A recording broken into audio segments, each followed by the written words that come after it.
Y ahí está prendido la tele. ¿Pero por qué la veo oscura? Ah, hay que prenderla de acá.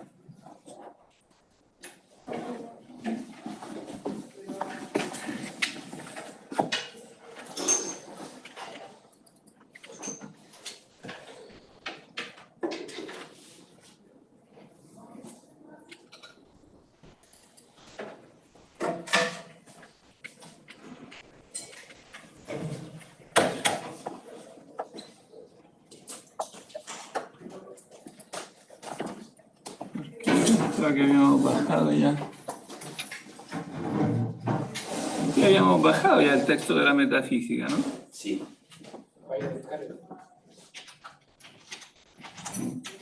Había quedado fuera. Profe, ahí mismo, vaya a descargas y debería estar. Ah, en descargas.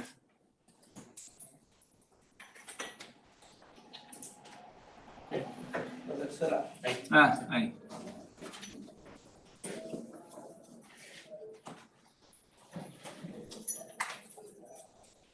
No, no está. Vaya más para abajo. ¿Ah? Más para abajo. Ponga el buscador. Ah, acá está. Ahí está. Vamos a ponerlo en la carpeta.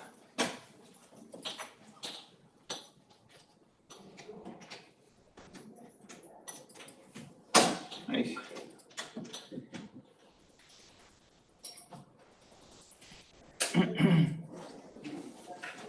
Profesor, no sé si se fijó, pero en el WhatsApp de Filosofía Antigua ya mandaron el calendario.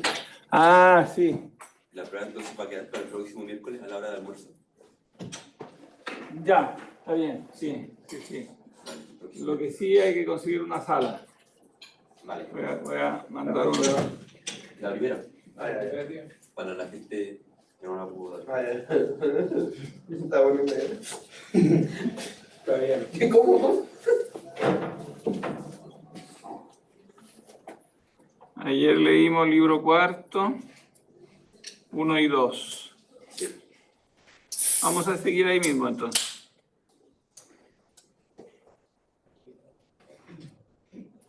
Sería el libro Gamma. Gamma acá.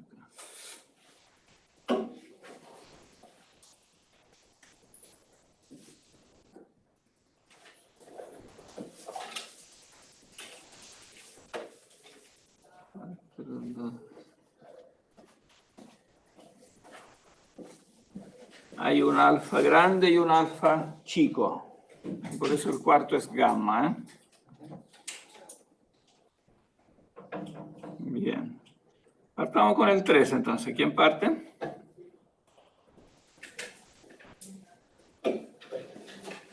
Iskendium autem.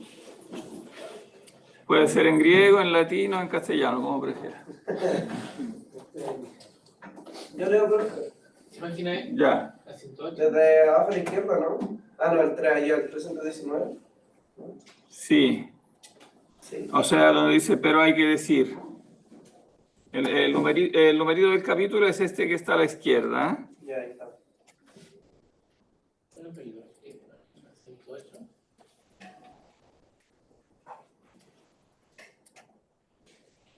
Pero hay que decir. ¿Se lee? Pero hay que decir si es propio de una sola o de diversas ciencias especular acerca de los llamados axiomas en las matemáticas y acerca de la substancia. Pues bien, es claro que también, tampoco, claro que, No, también. claro que también la especulación acerca de estas cosas es propia de una sola ciencia, y por cierto, de la del filósofo. Los axiomas, en efecto, se aplican a todos los entes, pero no a algún género en particular, separadamente de los demás. Y todos se sirven de los axiomas, porque son propios del ente en cuanto a ente.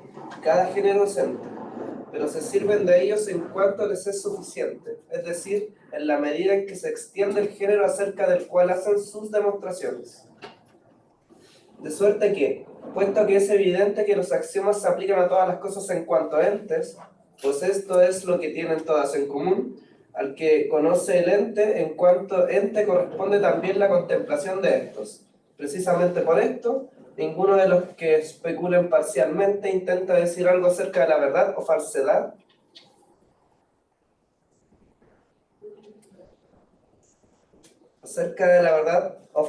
de tales axiomas, ni el geómetra ni el aritmético, sino alguno de los físicos, que era natural que lo hicieran, pues creían ser los únicos que especulaban acerca de toda la naturaleza y acerca del ente. Mas, puesto que hay todavía alguien por encima del físico, pues la naturaleza es solo un género determinado del ente, al que consideran universal, y la substancia primera corresponderá también la especulación de estos. Sin embargo, también la física es una sabiduría, pero no primera. Y, en cuanto a los intentos de algunos que dicen acerca de la verdad de qué manera es preciso recibirla, se deben a su ignorancia de los analíticos. Es preciso, en efecto, llegar a la investigación sabiendo previamente acerca de estos, y no aprenderías mientras se investiga. Así, pues, que es propio del filósofo, es decir, del que contempla la naturaleza de toda sustancia, especular también acerca de Los principios.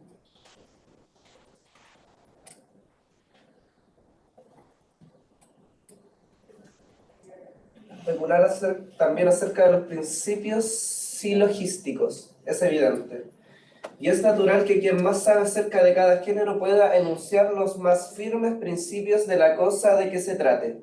Por consiguiente, también es natural que el que más sabe acerca de los entes en cuanto a entes pueda enunciar los más firmes principios de todas las cosas. Y este es el filósofo. Y el principio más firme de todos es aquel acerca del cual es imposible engañarse. Es necesario, en efecto, que tal principio sea el mejor conocido, pues el error se produce siempre en las cosas que no se conocen, y no hipotético. Pues aquel principio que necesariamente ha de poseer el que quiera entender cualquiera de los entes no es una hipótesis, sino algo que necesariamente ha de conocer el que quiera conocer cualquier cosa, y cuya posición es previa a todo conocimiento. Así, pues, tal principio es evidente el más firme de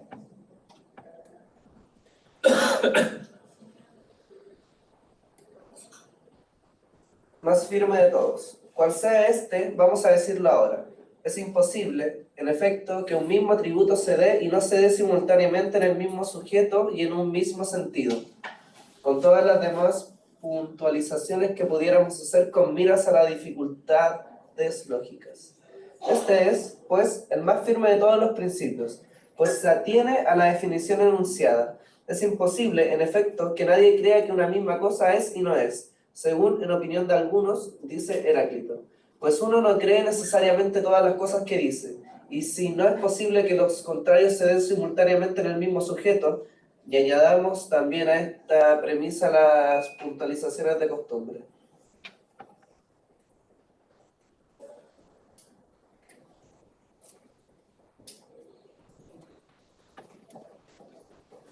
Y si es contraria a una opinión, la opinión de la contradicción. Está claro que es imposible que uno mismo admita simultáneamente que una misma cosa es y no es, pues simultáneamente tendría las opciones contrarias el que se engañase acerca de esto. Por eso todas las demostraciones se remontan a esta última creencia, pues este es, por naturaleza, principio también de todos los demás axiomas. Pero hay algunos que, según dijimos, pretenden por una parte que una misma cosa es y no es, y que por otra parte lo conciben así, y usan este lenguaje muchos incluso de los que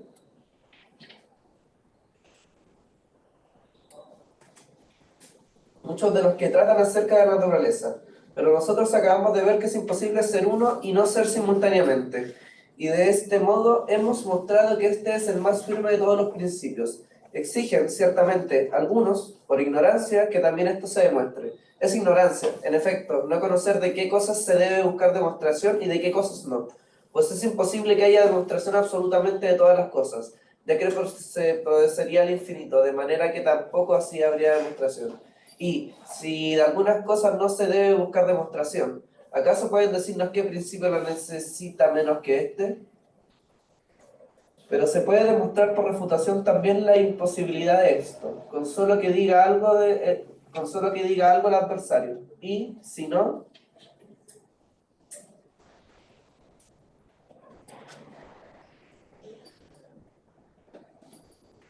Y si no dice nada, es ridículo tratar de discutir con alguien quien no puede decir nada, en cuanto que no pueda decirlo, pues ese tal, en cuanto tal, es por ello mismo semejante a una planta. Pero demostrar refutativamente, digo que no es lo mismo que demostrar, porque al demostrar parecería pedirse lo que está en el principio, pero siendo otro el causante de la cosa, habría refutación y no demostración. Y el punto de partida para todos los argumentos de esta clase no es exigir que el adversario reconozca que algo es o que no es, pues esto sin duda podría ser considerado como una petición de principio, sino que significa algo para él mismo y para otro. Esto, en efecto, necesariamente ha de reconocerlo si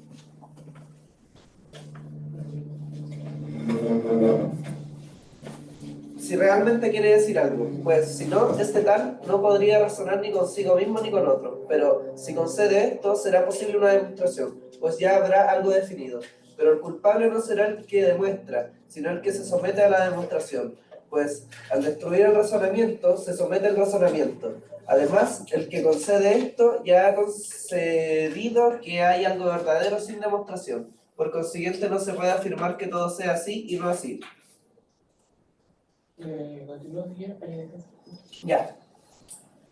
Primeramente, pues, es evidente que esto al menos es verdadero en sí, que la aprehensión ser o no ser significa algo determinado. Por consiguiente, no se puede afirmar que todo sea así y no sea así. Además, el hombre significa una sola cosa. Supongamos que ésta es animal bípedo. Y por significar una sola cosa, entiendo lo siguiente. Si el hombre es tal cosa, y si algo es un hombre, tal cosa será la esencia del hombre. Y nada importa tampoco que alguien diga qué significa varias cosas con tal de que sean limitadas, pues a cada concepto se le podría imponer un nombre diferente. Por ejemplo, si dijera que hombre no significa una sola cosa, sino varias, de una de las cuales sería un enunciado animal bípedo, pero habría también varios enunciados, aunque limitados en cuanto al número, pues se impondría un nombre particular a cada concepto. Y si no se impusiera, sino que dijera que significaba infinitas cosas, es claro que no podría haber razonamiento, pues el no significar una cosa es no significar ninguna. Y si los nombres no significan nada, es imposible dialogar unos con otros. Y, en verdad, también consigo mismo. No es posible, en efecto, que piense nada el que no piensa una cosa, y, si es posible, se impondrá un nombre a esta cosa. Quedamos, pues, en que el nombre, como se dijo al principio, tiene un significado y un significado único. Así pues, no es posible que la esencia de hombre signifique lo mismo que la esencia de no hombre, si hombre no solo significa de una cosa, sino también una cosa. Esa es la diferencia. Pues estimamos que significar una cosa no es lo mismo que significar de una cosa, puesto que, en tal caso, músico, blanco y hombre significarían lo mismo, de suerte que todas las cosas serían una, pues serían unívocas. No será posible que una misma cosa sea y no sea, sino por ejemplo, como niño, como sea al que nosotros llamamos hombre, otros lo llamaran no hombre. Pero la dificultad no está en saber si es posible que una misma cosa sea o no sea simultáneamente hombre en cuanto al nombre, sino en realidad. Y si no significan cosa distinta hombre y no hombre, es evidente que tampoco significará cosa distinta la esencia de nombre y la esencia de hombre. De suerte que la esencia de hombre será esencia de nombre, pues serán una sola cosa. Esto es en efecto lo que significa ser una sola cosa, como vestido y traje, si el concepto es uno. Y si son una sola cosa, la esencia de hombre y la esencia de nombre significarán una sola cosa. Pero habíamos mostrado que significan cosas diferentes. Así pues, si se puede decir con verdad que algo es un hombre, será necesariamente un animal bípedo, pues esto era lo que significaba hombre. Y si esto es necesario, no es posible que esto mismo no sea entonces un animal bípedo, pues lo que significa ser necesario es no poder no ser hombre. Por consiguiente, no es posible que sea simultáneamente verdadero decir que una cosa es hombre y no es hombre. Y la misma razón vale también para el no ser hombre. Pues la esencia de hombre y la esencia de nombre significan cosas distintas, puesto que también ser blanco y ser hombre son cosas distintas. aquello en efecto constituye una oposición mucho mayor, por consiguiente significan cosas distintas. Y si afirma que también blanco significa lo mismo y una sola cosa, nuevamente diremos lo mismo que antes se dijo, que en tal caso todas las cosas serán una cosa y no solo los opuestos. Y si esto no es posible, resulta lo dicho si es que responde a lo que se le pregunta. Pero si al preguntarle sencillamente responde añadiendo las negaciones, no responde a lo que se le pregunta. Nada impide, en efecto, que un mismo sujeto sea hombre blanco y muchísimas otras cosas. Sin embargo, al preguntar si es o no verdadero decir que esto es un hombre, debe dar una respuesta que signifique una sola cosa y no debe añadir que también es blanco y grande. Es imposible, en efecto, enumerar todos los accidentes, que son infinitos, por consiguiente, enumérese todos o ninguno. De manera semejante, pues, aunque el mismo ente sea infinidad de veces hombre y no hombre, al contestar al que pregunta si es hombre, no se debe añadir que es también simultáneamente no hombre, a no ser que se haya de añadir también todos los demás accidentes, todo lo que tal ente es o no es. Pero, si hace esto, no razona, y, en suma, los que esto dicen destruyen la sustancia y la esencia, pues necesariamente han de afirmar que todas las cosas son accidentes y que lo que es precisamente la esencia de hombre y la esencia de animal no existe. Porque si hay algo que es precisamente la esencia de hombre, esto no será la esencia de no hombre, ni la no esencia de hombre, aunque estas sean negaciones de esto. Pues era una sola cosa lo que significaba, y esta era sustancia de algo. Y el significar sustancia equivale a decir que no es ninguna otra cosa en su esencia. Pero si es lo mismo la esencia de hombre que la esencia de no hombre, o que la no esencia de hombre, será otra cosa, de suerte que necesariamente han de decir que de nada habrá tal concepto, sino que todas las cosas serán accidentales. Pues en esto consiste la distinción entre sustancia y accidente. Lo blanco, en efecto, es accidental para el hombre, porque este es blanco, pero no es precisamente lo blanco. Pero si todas las cosas se dicen como accidentales, no habrá ningún ente primero del cual se diga si es que accidente significa siempre el predicado de algún sujeto. Será pues necesario proceder al infinito. Pero esto es imposible, pues no se unen entre sí más de dos. El accidente, en efecto, no es accidente de un accidente, a no ser porque ambos son accidentes de lo mismo. Por ejemplo, el blanco es músico y este es blanco porque ambos son accidentes del hombre. Pero Sócrates no es músico de este modo, es decir, porque ambos sean accidentes de alguna otra cosa. Por consiguiente, puesto que unas cosas se dicen accidentes en este sentido y otras en aquel, las que se dicen accidentes en el sentido en que lo blanco se dice accidente de Sócrates, no es posible que sean infinitas hacia arriba. Por ejemplo, que se atribuyera algún otro accidente a Sócrates blanco, pues no surge de todos algo uno, y tampoco lo blanco tendrá como accidente otra cosa. Por ejemplo, lo músico, pues, no es esto más accidente de aquello que aquello de esto. Y al mismo tiempo queda determinado que unos son accidentes en este sentido y otros, como lo músico, los de Sócrates. Y no son accidentes de otro accidente, lo que lo son de este último modo, sino los que lo son del otro, de suerte de que no todas las cosas se dirán accidentalmente. Habrá también, por consiguiente, algo que signifique sustancia. Y, si es así, ya hemos mostrado que las contradicciones no pueden ser predicadas simultáneamente. Además, si las contradicciones son todas simultáneamente verdaderas dichas de uno mismo, es evidente que todas las cosas serán una sola, pues será lo mismo una trireme que un muro o un hombre. Si de todo se puede afirmar o negar cualquier cosa, como necesariamente han de admitir los que hacen suyo el razonamiento de Protágoras. Pues, si alguien opina que no es trireme el hombre, es evidente que no es trireme. Por consiguiente, también es trireme si la contradicción es verdadera. Y resulta entonces lo que dice Anaxágoras, que todas las cosas están juntas, de suerte que nada existe verdaderamente.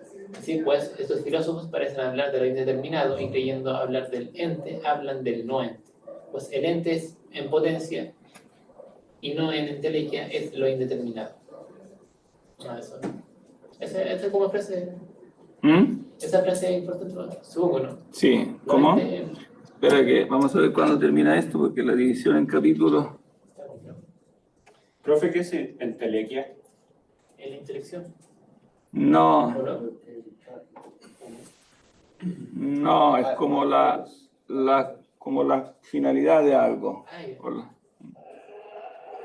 Sí. eh, Pero tienen al menos que admitir con relación a toda la afirmación o la negación.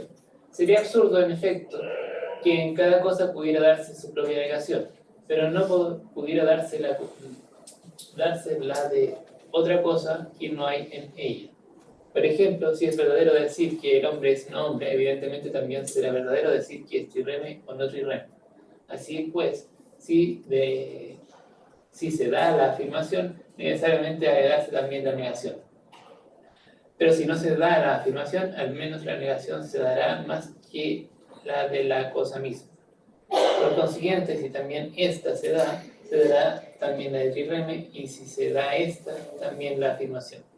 Estas son, pues, las consecuencias de la doctrina y, además, que no es necesario afirmar o negar, pues si es verdad que algo es hombre y no hombre, evidentemente también no será ni hombre ni no hombre, pues a las dos afirmaciones corresponden dos negaciones, y si aquella es una sola compuesta de ambas, también esta sería una sola, opuesta a la primera.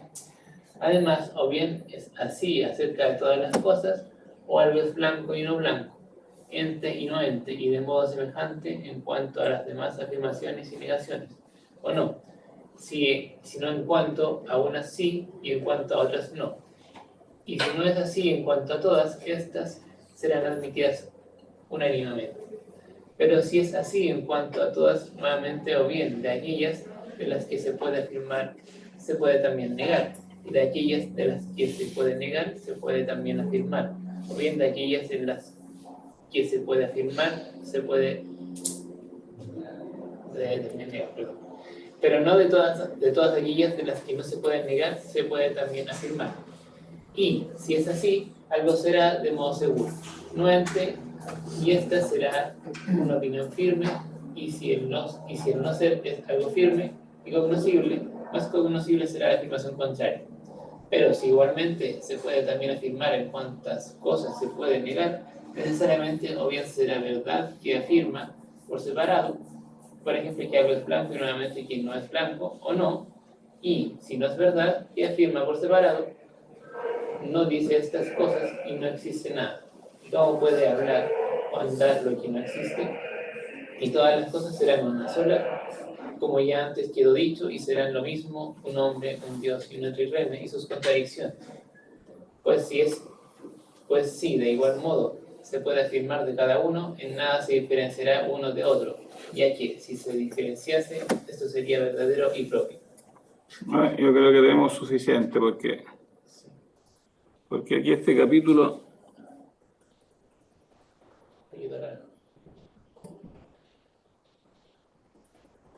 yo creo que es suficiente, porque como que empieza a repetir lo mismo. ¿Sí? Resumen. El principio de no contradicción es irrefutable. O es necesario para darse un conocimiento. Pues claro, primero que todo, el principio de contradicción no se puede demostrar, pero es irrefutable. ¿Por qué? Porque algo no puede ser y no ser al mismo tiempo eso, ¿no? Claro, y si yo intento negar eso,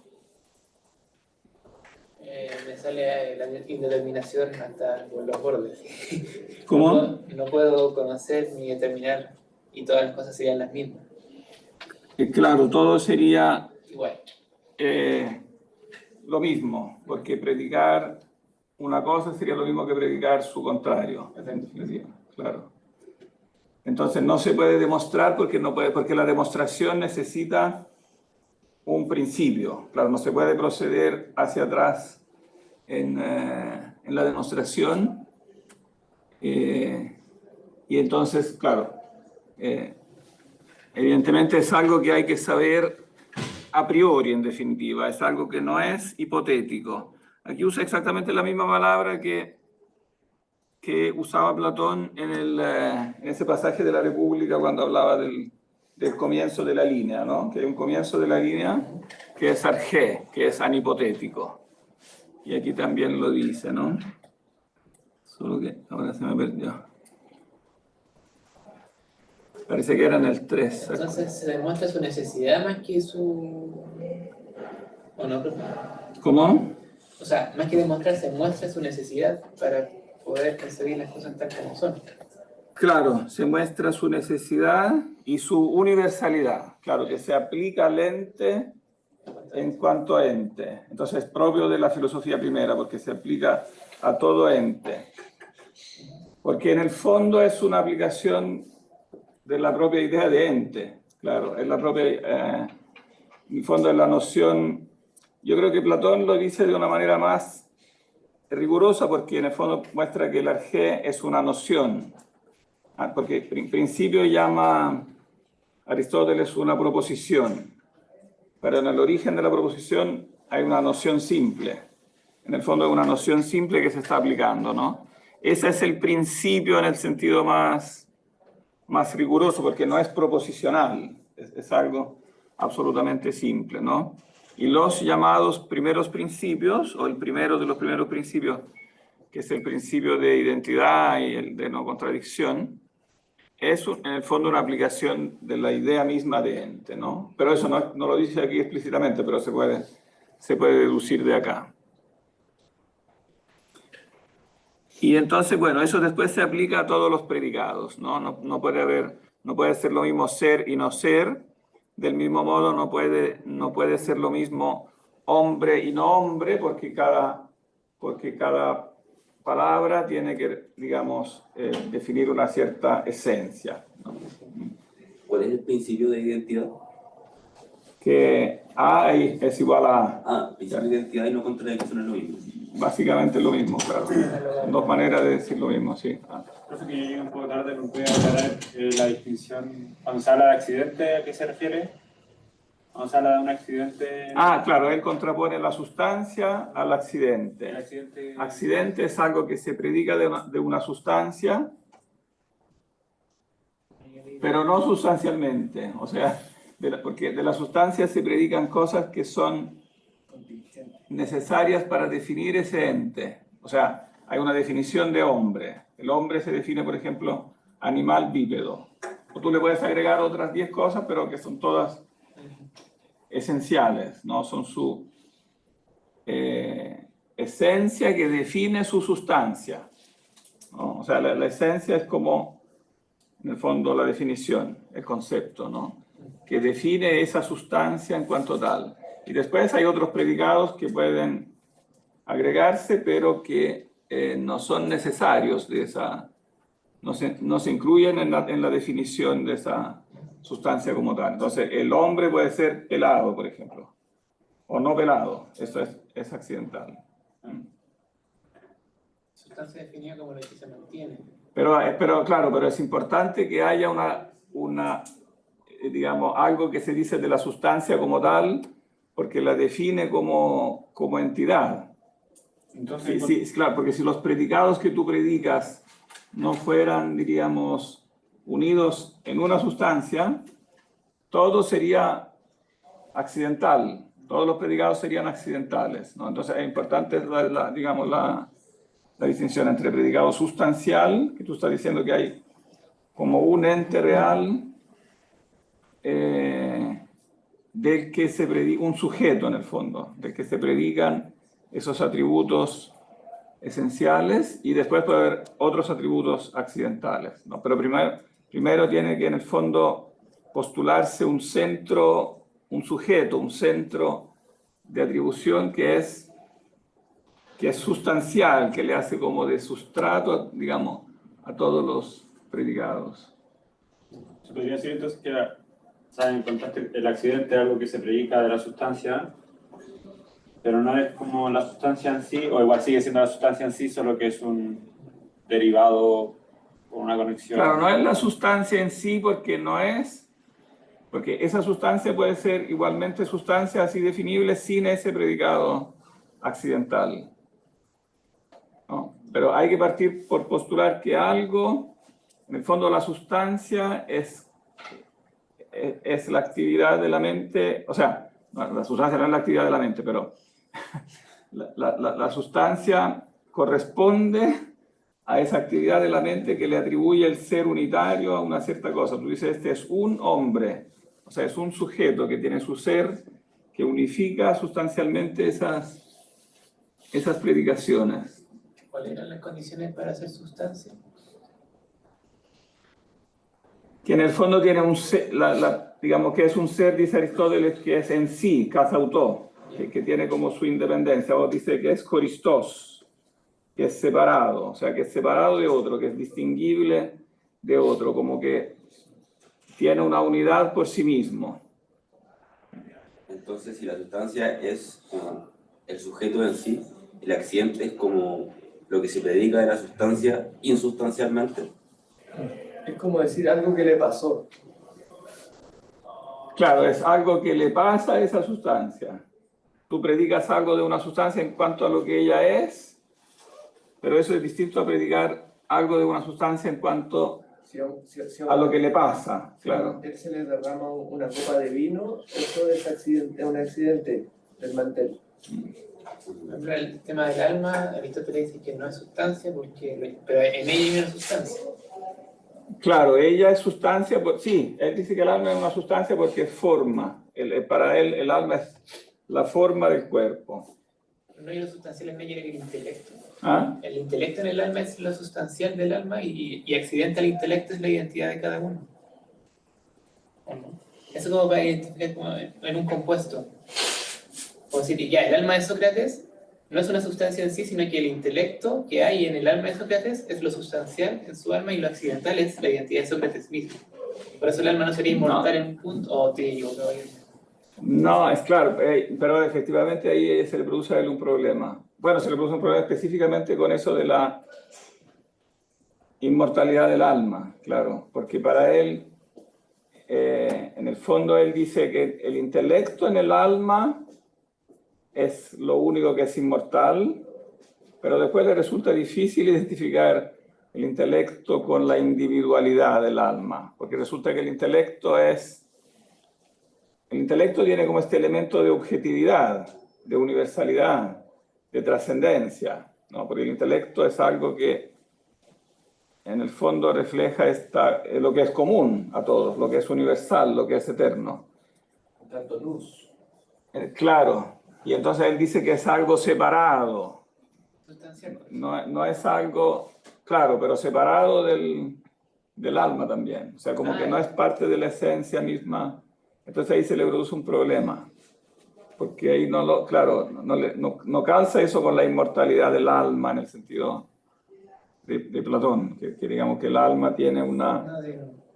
Claro, ese problema queda como nunca queda del todo claro, queda sin resolver Mi del pregunta todo. es, ¿la identidad particular sería analogable a un accidente? ¿O no? Buena pregunta, pero tengo duda de que sí se puede responder esa pregunta en base a Aristóteles con tanta claridad. A ver, formúlale de nuevo la pregunta, ¿cómo era? Es que, según Aristóteles, si catalogo lo sustancial en el alma como el intelecto, algo que está separado y que puede ser por sí sustancia, ¿podría a la vez corresponder a la noción de accidente, la identidad de cada alma? Pero no es lo que él dice, ¿eh? No, pero para aplicar las nociones que está usando de accidente y de sustancia, digo yo. Pero él parte del hecho de que el hombre tiene una forma y esa forma es el alma. Ya, sí. Entonces, se puede decir que el alma también es la sustancia del hombre, pero después está en él esta actualidad que es la actualidad del intelecto. Y el intelecto tiene una actualidad distinta de la del alma. Tanto es así que esa es la parte que él... No, si dice que el alma es una forma no sería aplicable eso. Es que parece que se está aplicando un concepto de identidad individual que es más moderno, que no... Sí, no, yo estoy aplicando mal Porque no es ese tipo, por ejemplo, claro, Sócrates es hombre, pero esa identidad de ser hombre no lo individualiza como sujeto como no es que eso hay la forma de diferenciar los individuos es distinta, es como... Y para mi gusto, en Aristóteles no está muy clara la forma de diferenciar los individuos, porque se le produce un problema, porque él dice que la forma en el hombre es el alma, pero resulta que para él la forma por excelencia es universal, Sí, ese es mi pensamiento. porque tiene que ser definida en base a una esencia. Y entonces no es muy claro en él cuál es la diferencia entre el alma en general, como definición de lo que es el alma de un ser humano, y lo que es individualmente el alma de Sócrates. Porque por un lado él insiste que es particular, porque el alma de Sócrates no es el alma de Platón. A eso me refiero. Entonces es individual, pero por otro lado te dice que lo que es la forma solo puede ser definido en base a universales. Y entonces no, como que hay algo que no le calza. De hecho, él varias veces repite que lo particular no es definible, porque la definición es del universal. Entonces yo creo que ahí falta algo, bueno, que era digamos, era una falencia que de alguna manera ya venía de Platón, porque evidentemente cuando se formula la doctrina de las ideas se formula en base a lo que es común, a lo que es universal, lo que es igual en todos los seres humanos, en todas las abejas, en todos los gatos. O sea, lo común, lo universal es lo que se postula que es la idea, porque es lo que existe al margen de los particulares, lo que existe como como al lado de, al margen de todos los particulares, tiene que estar esta entidad universal, ¿no? Y eso es correcto, pero genera el problema, o sea, queda por solucionar el problema de cómo se conoce el particular, porque si cuando yo conozco los particulares, resulta que al final el objeto de conocimiento son los universales, después como que queda el problema de cómo volver a conocer el particular, cómo se dice que yo conozco el particular. Y eso queda un problema un poco crónico en el platonismo, que costó mucho resolver. De hecho, ahora pasarán como varios siglos dentro de la escuela platónica hasta que se admitirá que existen ideas de los particulares.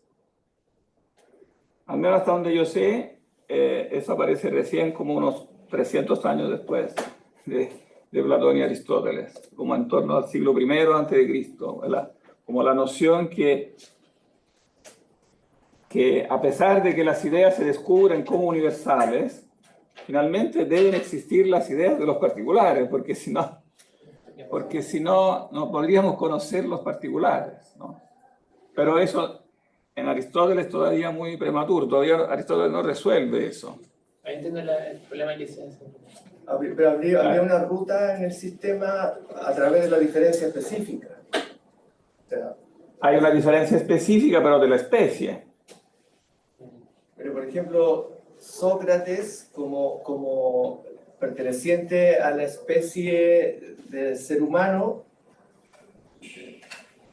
es el que camina con sus discípulos en tal lugar y tiene tal historicidad, entre comillas, que tales circunstancias contingentes que le van dando diferencias específicas que lo pueden ir llegando a generarse a partir de ideas universales, como por ejemplo casa, camino, discípulo, maestro, etc. Ir componiendo un conocer del particular a partir Yo estoy de acuerdo con el razonamiento que tú haces es correcto, pero lo que yo digo es que Aristóteles no lo hace. Uno lo puede hacer, lo debe hacer, el razonamiento es correcto, pero en base a los principios que enuncia Aristóteles, aparentemente es difícil llegar a eso. A él por lo menos le costó, porque él insiste en que del particular no hay definición, porque como las definiciones son universales, parece ser que del particular no hay definición. Porque es como el típico problema que que decir, existe la idea de auto, existe la idea del Ferrari, necesariamente no, pero sí existe la idea de puerta, de rueda, de movilidad, de muchas cosas que lo componen. Claro, pero según él, al menos como lo dice, de lo que él dice explícitamente, vamos, porque es importante que distingamos lo que él dice explícitamente de lo que se puede deducir de que él dice, porque Sacar de su teoría. claro, a nosotros nos interesan ambas cosas, porque nos interesa la parte como teorética, digamos, qué cosa está implícito en lo que él dice, pero también históricamente no podemos hacerle decir lo que no dice. A veces a mí me pasa mucho eso, porque como Aristóteles es de esos pensadores que evidentemente siguen vivos hasta hoy, ¿no? Y hay personas que se definen aristotélicos. Entonces ellos se definen aristotélicos y tú le dices, bueno, pero ¿a qué te refieres con eso? Porque Aristóteles esto no lo dice. Claro, pero se puede deducir de lo que él dice, pero es otro discurso, claro, porque... Y si le agregan Santo Tomás y lo... Porque después, claro, forman mucho, claro, como Santo Tomás tomó a Aristóteles como maestro, y después Juan de Santo Tomás tomó a Santo Tomás, entonces ellos toman una cosa que dice Juan de Santo Tomás en el siglo XVI, y dicen, bueno, esto es aristotélico, sí, pero también esto otro que dice lo contrario, que también lo deduce él. Entonces, ¿quién es el verdadero aristotélico? Se transforma en un debate infinito, porque claro, cada uno dice, no, la deducción correcta es esta.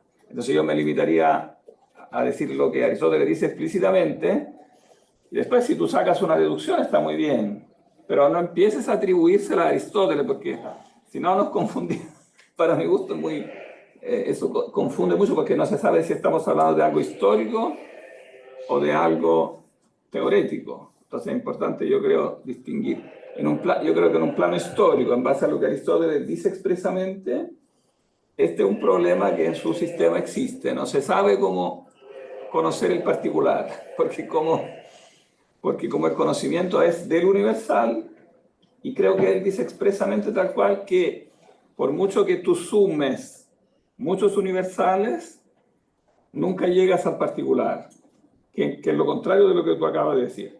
Yo creo que lo que tú acabas de decir es correcto, que si tú sumando universales, tú puedes definir el particular. Así conocemos los particulares, porque lo que hacemos es cruzar, digamos, dar coordenadas en base a conceptos universales, pero el cruce de esas coordenadas identifica el particular. Si yo digo que Sócrates es el tipo que nació en Atenas el año 470, que caminó tal día, etcétera, etcétera, todas estas coordenadas cruzadas te dan el particular, son el particular en cuanto pensado, que no es lo mismo que el particular real, ¿no? Una cosa es, esto costó siglos, esto que para nosotros puede ser fácil de entender, costó siglos diferenciarlo, el particular real del particular pensado, que no por ser pensado no es particular. Tú puedes tener una idea absolutamente particularizada que corresponde a ese individuo. O si no, ¿cómo conocerías el individuo? Esto no lo dice esto no lo dice Aristóteles, ¿cierto? No, le costó mucho a Aristóteles y también a la escuela platónica, pero en algún momento en la escuela platónica eso se llevó a decir, que había ideas de los particulares. Pero en cambio en el aristotelismo eso costó más. Yo creo que fue uno de los desarrollos dentro de la escuela platónica que después quedó al margen de la tradición que en cambio se basó en Aristóteles. Porque si uno lo ve después en la filosofía precisamente escolástica medieval del siglo XII-XIII, uno se encuentra con el mismo problema, porque Santo Tomás te dice que uno conoce por abstracción, o sea que uno como extrae la especie. Por ejemplo, yo veo el individuo hombre y abstraigo la especie hombre, y entonces lo que entra en el intelecto es la especie hombre, y después se presenta el problema. Y entonces, ¿cómo conozco a Juanito en particular si el proceso de conocimiento consiste en dejar atrás al particular y el intelecto quedarse solo con el universal? Si lo que entra en el intelecto es solo el universal, no queda fuera el particular. Y entonces Santo Tomás inventa un sistema para parchar eso y dice, no, es que después que entra el universal, yo, dice, me convierto de nuevo al fantasma, que es la imagen particular de ese hombre, y al convertirme al fantasma, como que recoso, como que junto el universal con el particular, y digo, ese hombre, entonces puedo conocer este hombre. La elaboración de la subjetividad, o sea, de la subjetividad del alma. ¿Ah? Pero está obligado a hacer esta operación, que para mi gusto es una operación de parche, porque primero deja fuera, o sea, parte postulando que el particular queda fuera, para después tener que pegárselo a posteriori. Pero si el intelecto es una operación antieconómica, porque si el intelecto, digo cómo es formulada, porque si el intelecto puede volver a considerar en sí el particular y juntarlo con el universal, entonces es lo que hace desde un comienzo. ¿Por qué tendría que dejarlo afuera para después juntarlo? Es lo que hace desde un comienzo. Desde un comienzo nosotros juntamos. Cuando decimos este Juanito, ya lo hemos juntado. No es que tengamos que hacer una operación a posteriori, no. No tiene mucha, digamos, no tiene mucha economía postularlo de ese modo. No sé si se entiende. Tal vez es por esto mismo, que no es posible hacerlo en primera fase, porque por el principio de identidad y de no contradicción no podemos analogar un universal con un particular por posibilidad mía. O sea, si yo quisiera, podría, o sea, quisiera, pero no se puede. Pero después, cuando te dice que tú al volverte al fantasma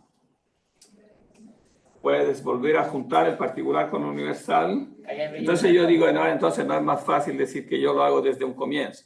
Que desde un comienzo, cuando yo conozco a Juanito, estoy juntando inmediatamente el particular con el universal. Claro, después por la abstracción de ese particular puedo separar como diferentes propiedades como abstractas, pero primero tengo que partir uniendo el particular con el universal, no partir separándolo, porque no puedo separar lo que primero no he unido. Esa es la incongruencia,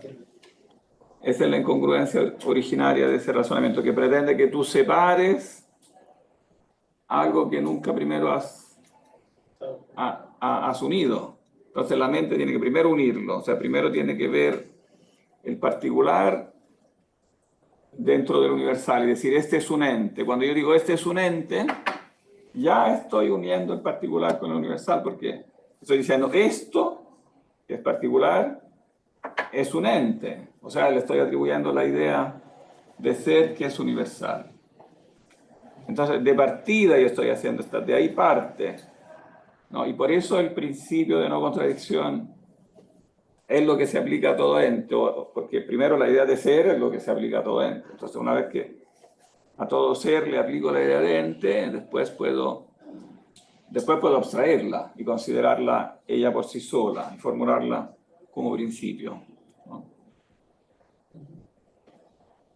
No sé si se entiende. Entonces, bueno, pero aquí lo esencial, en el fondo lo esencial está diciendo básicamente lo mismo que dice Platón en el texto de la República, por el que nosotros empezamos. Hay un principio del pensamiento, y este principio del pensamiento tiene que aplicarse a todo ser. Y entonces la ciencia del ser incluye la ciencia de los principios, porque los principios son necesariamente el reflejo del ser, ¿no? Son la base de lo que decíamos ayer, de la conexión entre el concepto de la cosa y el eidos de la cosa. ¿Recuerdan que ayer hablamos de ese necesario postulado que identifica como que tiene que haber una necesaria conexión entre el logos, que está en la mente humana, el concepto de algo, y el eidos, que está en la cosa misma, la forma inteligible que es principio ontológico de la cosa misma.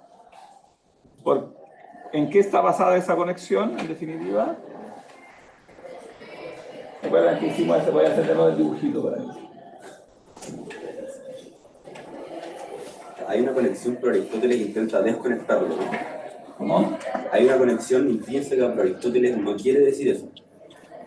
O sea, Aristóteles intenta separarlo, ¿no? Pero o sea, no, hay que intentar separarlo, pero... Vamos a cerrar un momento antes que nos echen. No, esto es algo que no está explícito, esta conexión en él ahora, pero él no es que intente separarlo. No, o sea, el logos como concepto en la mente, como concepto humano, ¿no? Tiene que corresponder a lo que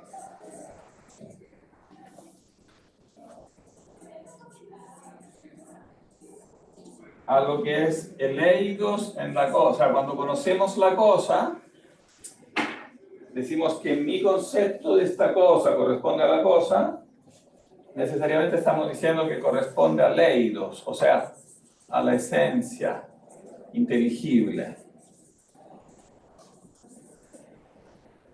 que es forma de la cosa.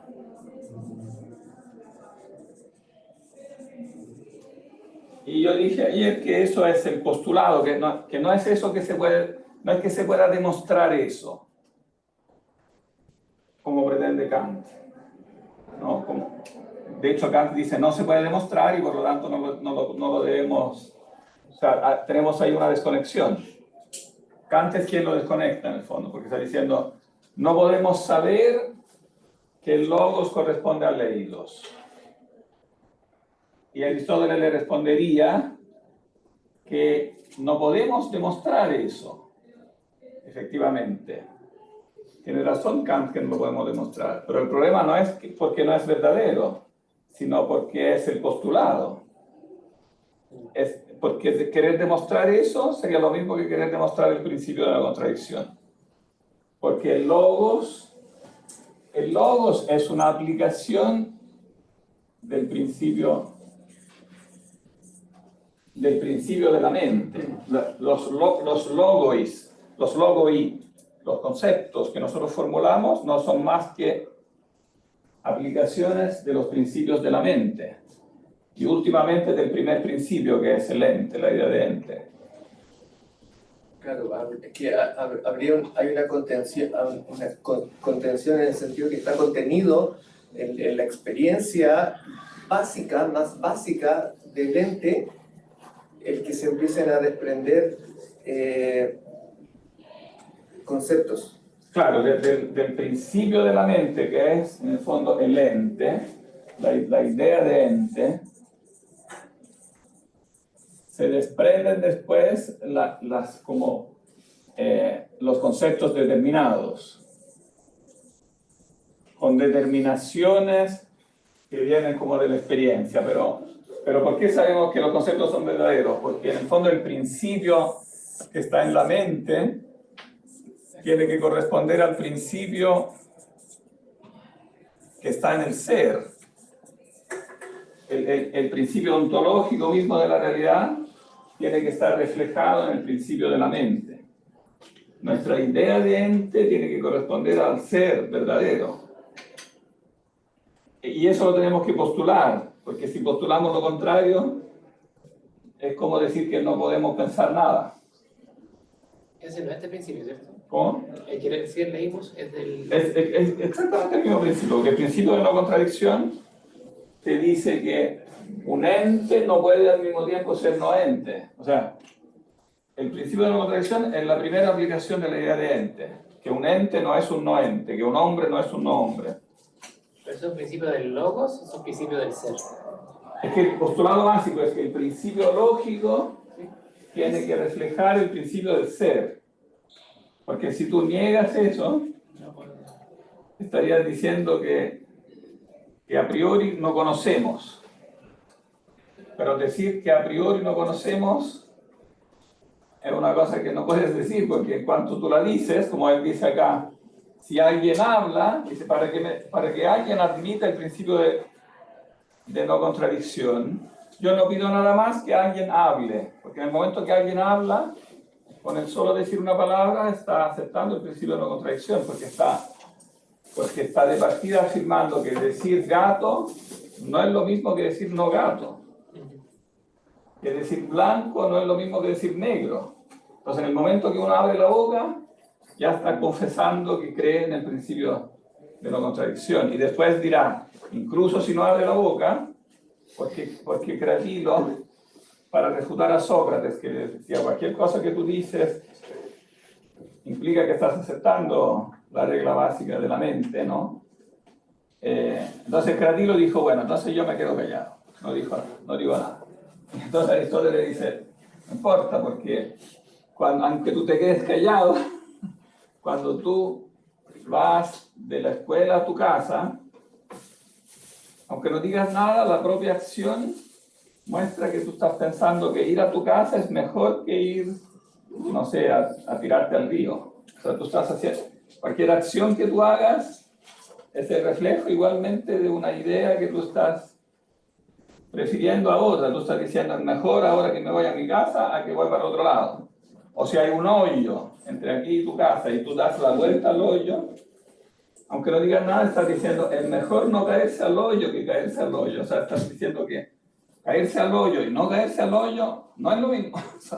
Digamos, entonces, la contradicción que hay en la mente siempre refleja una contradicción que hay en la realidad. Lo que está en la mente refleja la realidad. Es el postulado que el hombre tendría que estar muerto para no admitir eso. Pero dice, bueno, en el fondo, con un muerto no necesito discutir, ¿no? Mientras alguien está vivo, actúa, aunque no diga nada, delata que está aceptando el principio de la mente, está aceptando que lo que está en la mente refleja la realidad. Es el postulado básico, no es algo que se pueda demostrar. Solo se puede demostrar por refutación.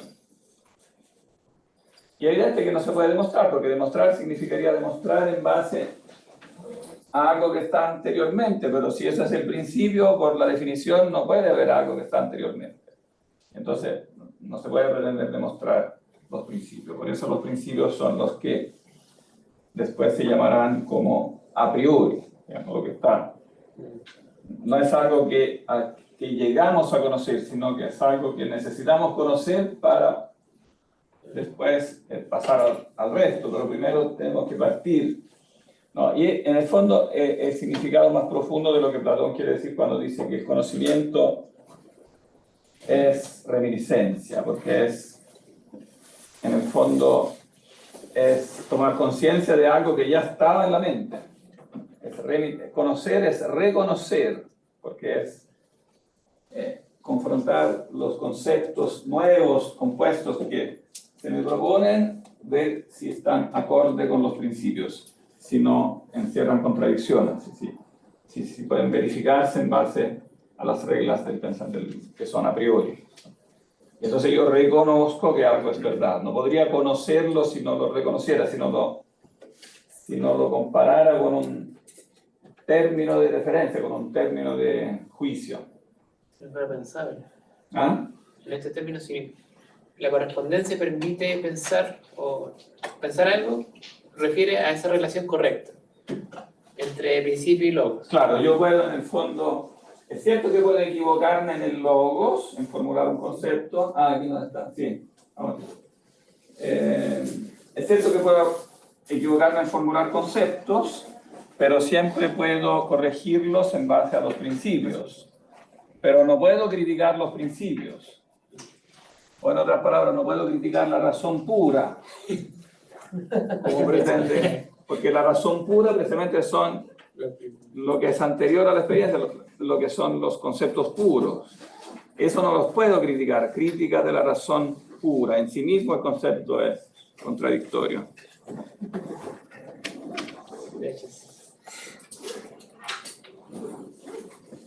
Bien.